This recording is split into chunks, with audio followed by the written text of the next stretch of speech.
So what's up, everybody? Welcome back to the channel. So this is the new addition to the property here. Obviously we've got some chickens.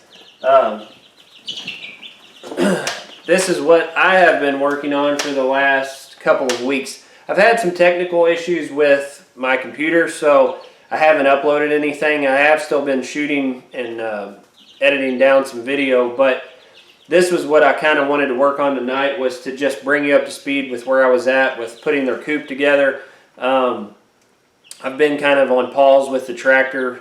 We kind of decided to roll forward with getting chickens. It's something we've tossed around the idea for a year or two, and we just kind of decided to go ahead and move forward.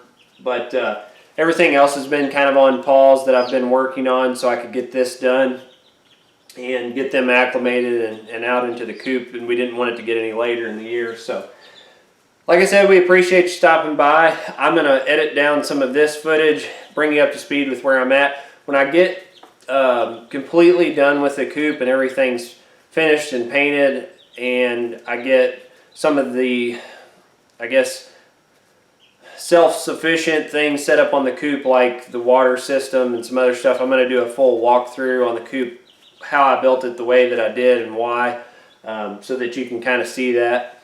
I know they're kind of, chickens are, from most things I've seen, are kind of a hot topic right now. There's a lot of people that are going this route because of some of the shortages in areas with getting eggs and things like that. So like I said, we appreciate you being here. I'll get this video edited down and we'll catch you on the next one. Thanks.